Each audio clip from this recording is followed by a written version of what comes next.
pakaian putih abu-abu berkerudung bagi perempuan, celana panjang rok abu-abu menurut standar SMK 2 Padang. Dan model ini ada kita pajang itu fotonya. Begitu juga seterusnya bagi wanita untuk keseragaman. Iya. Dan kemudian juga Bapak kan sudah orang tua ya, Iya. jadi mau masuk juga sudah bikin surat pernyataan yang diterangkan orang tua untuk Iya. bersedia. Saya rasa nggak ada. Ada surat pernyataan. Ini Pak? Oh, itu kan berarti kalau ada ikut tawuran, apanya kan bukan nggak ada disinggung masalah kerudung Pak. Enggak, cuman yang Peraturan. poin yang ini Pak, menaati tata Oke. tertib. Nah, jadi tentunya menjadi janggal Iya. bagi guru-guru ketika ada anak yang tidak ikut peraturan di sekolah. Iya. Kita semuanya sepakat. Iya. Kemudian bagaimana? Itu makanya kita Itu makanya saya kesini Pak. Tuh. Kemarin kan anak saya juga kan waktu dipanggil siapa yang manggil dibilangnya hari itu kan dipanggil pakai kerudung. Pertama kan dibilang anak saya ditawarin panggil orang tua saya. Kemudian kan nggak usah bilang sama orang tua. Berarti kan ada yang bilang peraturan gubernur. Saya juga cari-cari di Google nggak ada. Saya juga cari di peraturan Menteri Pendidikan.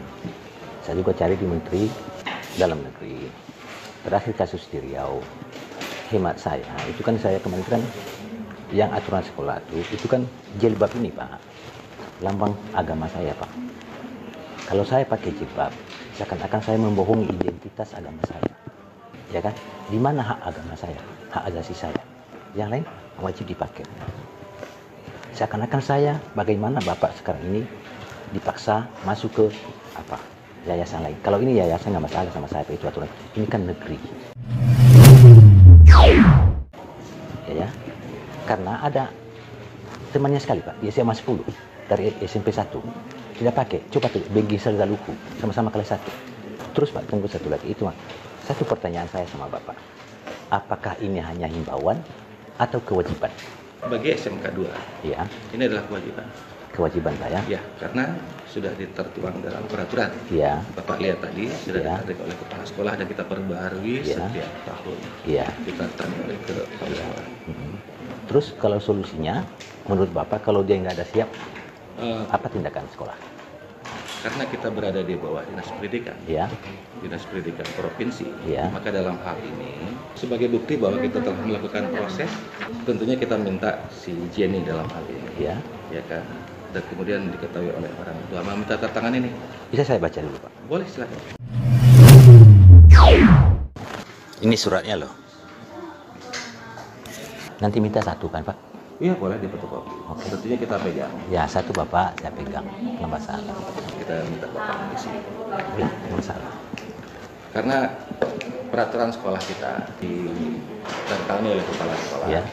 Kita kasih tembusannya ke dinas pendidikan. Nggak masalah. Makanya juga kita berani itu Ya. memajang.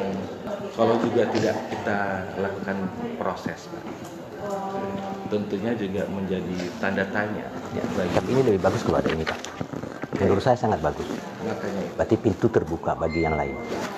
makanya itu Ya. kita bikin itu. Sehingga aturan sekolah yang salah itu diluruskan. Kalau diwajibkan itu kan aturan syariah. Kalau menurut saya. Tapi bisa kita luruskan.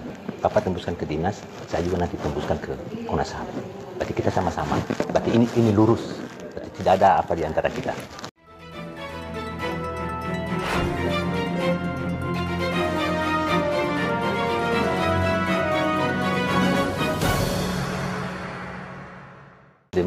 Kita carikan demi solusi yang baik, sehingga marwah SMK 2 itu kan ada, tidak membedakan, berarti tidak fokus. Dan awal kalau kita nggak proses, Pak ya. Ya. Dalam hal itu sepakat kita, Pak. Kita ya? sepakat, Iya. pun resikonya. Proses. Bapak proses, saya juga proses. Silakan. Wow, Kepala Dinas Pendidikan Sumatera Barat temukan 46 siswi non-muslim diduga dipaksa untuk memakai jilbab. Hai Indonesiaku, Assalamualaikum. Berjumpa lagi bersama saya di Sora Channel Bapak Infrastruktur. Beberapa hari ini kita dikagetkan dengan video yang beredar antara orang tua murid siswi SMK Negeri 2 Jenny Cahyani Hia di Kota Padang yang sedang beradu argumen dengan seorang guru wakil kepala sekolah bidang kesiswaan atau guru bimbingan konseling, yaitu Bapak Sakri Zaini. Di dalam video itu tidak ada cekcok yang berarti, namun video itu mencuri perhatian publik. Persoalan pemanggilan orang tua siswi tersebut oleh otoritas Sekolah Menengah Kejuruan Negeri 2 Kota Padang karena anaknya tidak memakai atau mengenakan kerudung atau jilbab saat berada di lingkungan sekolah. Meskipun Bapak Eliano dan putrinya sudah menjelaskan bahwa mereka bukan seorang muslim, pihak sekolah tetap bersikukuh menegaskan bahwa ini adalah aturan di sekolah tersebut. Untuk itu menyatakan jilbab atau kerudung wajib hukumnya bagi semua siswi yang bersekolah di sekolah ini. Kemudian setelah di cross-check, ada fakta baru temuan Kepala Dinas Pendidikan Sumatera Barat yang menemukan ada 46 siswi Sekolah Menengah Kejuruan Negeri 2 Kota Padang dipaksa untuk memakai jilbab atau kerudung. Kadisdik Sumatera Barat, Adib Al-Fikri, menyesali terjadinya peristiwa dugaan pemaksaan untuk memakai jilbab kepada seorang atau siswi non-muslim di sekolah tersebut. Menurutnya, aturan di sekolah itu sebenarnya adalah aturan lama. Sudah ada sejak kewenangan SMA dan SMK belum dilimpahkan ke pemerintah provinsi. Sangat kita sayangkan kejadian ini. Aturan ini kan sudah lama sebelum pelimpahan wewenang. Sejak zaman Wali Kota Padang, Fauzi Bahar di tahun 2005 yang lalu, selama ini masih jalan dan baru diprotes hari ini. Kebijakan lama itu hampir terjadi di semua sekolah di Kota Padang. Pada tahun 2005, saat Fauzi Bahar menjabat Wali Kota Padang, aturan wajib memakai jilbab itu memang diberlakukan. Ini bukan saya ngomong loh, melainkan hanya mengutip dari media. Tidak ditambah atau dikurangi, ataupun ditambahi bumbu dan kecap biar lebih heboh. Sebenarnya agak malas komentari pernyataan yang di atas tadi.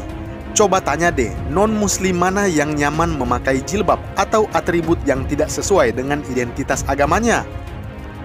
Kalau begitu, kenapa siswi yang tak pakai jilbab atau kerudung harus dipanggil berkali-kali oleh guru BK? Kenapa orang tuanya pun dipanggil? Kenapa orang tuanya harus ribut-ribut dengan pihak sekolah? Kalau tidak ada yang namanya pemaksaan, seharusnya itu tidak perlu dipanggil, kecuali itu adalah pemaksaan secara halus. Dan mari kita coba tanya kepada 46 siswi lainnya, jika diberikan kebebasan, apakah lebih memilih lanjut memakai jilbab atau kerudung, atau melepaskannya? Siapapun pasti sudah tahu jawabannya. Ngeles kok tidak nyambung. Kementerian Pendidikan dan Kebudayaan pun angkat bicara mengenai keributan ini. Kemendikbud mengatakan kebijakan itu tidak sesuai dengan aturan pemerintah. Ini tidak sesuai dengan Peraturan Menteri Pendidikan dan Kebudayaan Nomor 45 Tahun 2014 tentang pakaian seragam sekolah bagi peserta didik jenjang pendidikan dasar dan menengah. Dalam Permendikbud tersebut, tidak ada kewajiban apalagi memaksakan simbol kekhususan agama tertentu untuk menjadikan pakaian seragam sekolah. Sekolah tidak boleh membuat peraturan bagi peserta didik untuk menggunakan model pakaian kekhususan agama tertentu sebagai pakaian wajib di sekolah. Sudah paham kan? Apakah ini sebuah pemaksaan? Apakah ini pelanggaran HAM? Silakan deh nilai sendiri. Memang kita bertanya-tanya apa kira-kira komentar Komnas HAM atau KPAI soal ini. Komnas HAM harus segesit mengusut kasus ini sama seperti saat mengusut kasus tertembaknya 6 laskar FPI. KPAI juga harus segesit mengutuk kasus ini seperti saat ribut-ribut dengan PB Jarum. Ini bukan masalah sepele loh. Kami hanya berharap pemerintah sangat serius mengenai kasus ini. Ini masalah yang sebenarnya mengendap tak banyak diketahui. Ini karena viral dan karena ada yang berani melawan. Kalau tidak, hal ini akan dianggap sebelah mata kan? Usut siapa yang harus bertanggung jawab. Kalau perlu pecat saja, jangan hanya dimutasi saja. Jelas-jelas ini melanggar aturan dari pemerintah dan juga melanggar hak asasi orang lain. Saya setuju dengan saran beberapa pihak kalau rekrutmen guru ke depannya harus lebih ketat dan bukan asal jadi. Yang tidak becus disingkirkan saja. Karena bila pelanggaran berat bisa diproses secara hukum. Pendidikan negara ini tidak akan maju kalau masih suka dicampur adukan dengan hal berbau agama. Yang diributkan bukan inovasi, sains dan teknologi, tetapi masalah kayak jilbab begini. Wajar kalau pendidikan kita sangat ketinggalan dari negara-negara tetangga. Boro-boro dengan negara Eropa atau negara Amerika. Negara tetangga seperti Malaysia dan Singapura saja dan Vietnam kita menjadi bahan cemoohan. Hanya dengan permohonan maaf dan evaluasi apakah akan menyelesaikan masalah.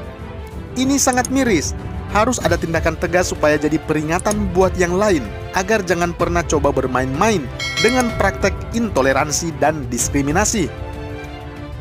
Pemerintah harus tegas terapkan aturan yang ketat agar hal seperti ini tidak terjadi lagi ke depannya.